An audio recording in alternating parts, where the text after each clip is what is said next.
आज 26 जनवरी 2025 है। पेश है आज की कुछ अहम खबरें। जेपीसी की बैठक में एक देश एक चुनाव का प्रोजेस्टन। एक देश एक चुनाव पर बनी संयुक्त संसदीय समिति जेपीसी की मंगलवार को बैठक हुई। बैठक के बाद समिति अध्यक्ष पीपी चौधरी ने कहा कि बैठक में सभी सदस्यों का सकारात्मक रुख था और वे एक टीम के रूप में काम कर रहे थे। चौधरी ने कहा, यह एक अच्छी बैठक थी, सभी सदस्य सही बात कर रहे थे। पहले जस्टिस अवस्थी ने प्रोजेटेंशन दिया, इसके बाद पूर्व चीफ जस्टिस यूयू ललित विचार रखे।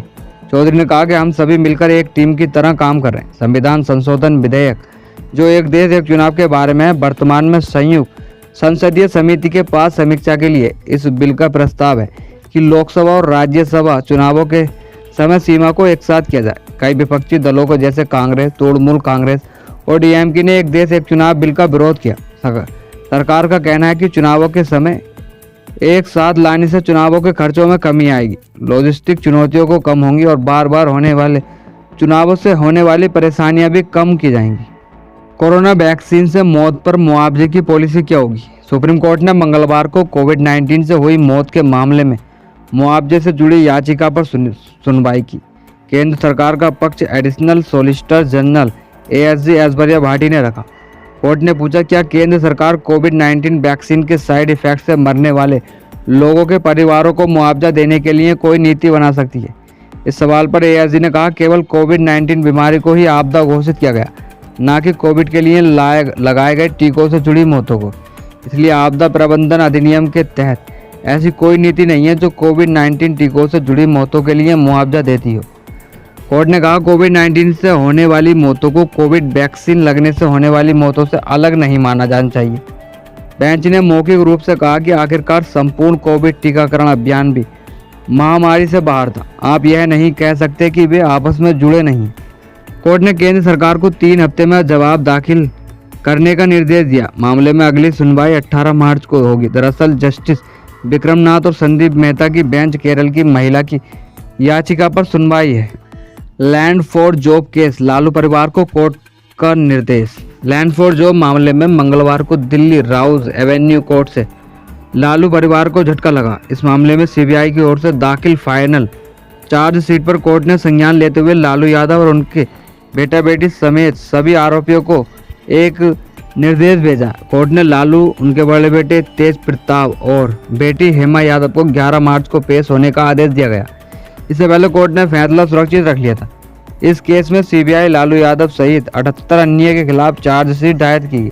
30 लोक सेवक आरोपी हैं। सीबीआई ने बताया था कि हमने कोर्ट से रेलवे बोर्ड के अधिकारी आर.के. महाजन के खिलाफ केस की अनुमति ले ली है। उनके खिलाफ गवाहों की लिस्ट भी तैयार है।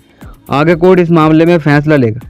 इससे पहले 16 जनवरी को अदालत ने कहा था कि यदि 30 जनवरी तक महाजन के खिलाफ स्वीकृति नहीं मिलती तो सक्षम अधिकारी को इसका स्पष्टीकरण देना होगा।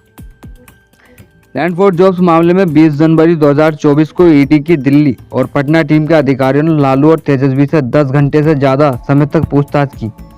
ईडी सूत्रों के मुताबिक लालू प्रसाद से 50 से ज़्यादा सवाल किए गए थे।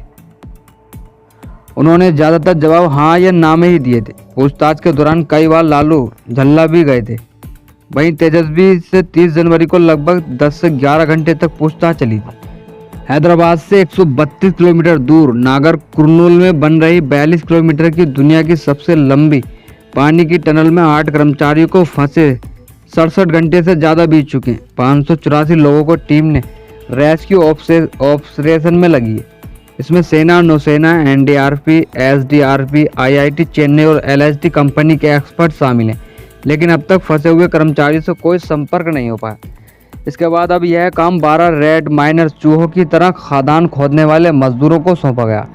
इन्होंने ही 2023 में उत्तराखंड की सिलक्यारा टनल में फंसे 41 मजदूरों को सही सलामत बाहर निकाला था। 6 रेड माइनर्स की एक टीम सोमवार दोपहर को पहुंच चुकी है। 6 लोगों की बाकी टीम कल बुधवार पहुंचेगी। अब यह टीम अंदर जाकर सिर्फ हालात का जायजा लेगी। एनडीआरएफ और एसडीआरएफ के साथ रेड माइनस टीम की मीटिंग के बाद रेस्क्यू शुरू होगा। पानी की वजह से रेस्क्यू में ज़्यादा वक्त लग सकता है। सिलक्यारा टनल में सूखे मलबे की वजह से ज़्यादा दिक्कत नहीं होगी। अमेरिकी राष्ट्रपति डोनाल्ड ट्रंप ने ईमेल का जवाब न देने पर सरकारी कर्मचारियों को नौकरी से निकालने की धमकी देने के मामले में एलोन मस्क का समर्थन किया।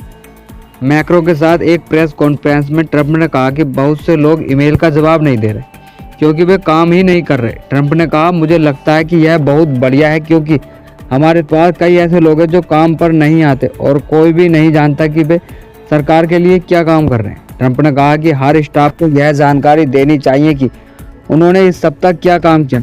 इससे पता चलेगा कि वे वास्तव में काम कर रहे हैं या नहीं।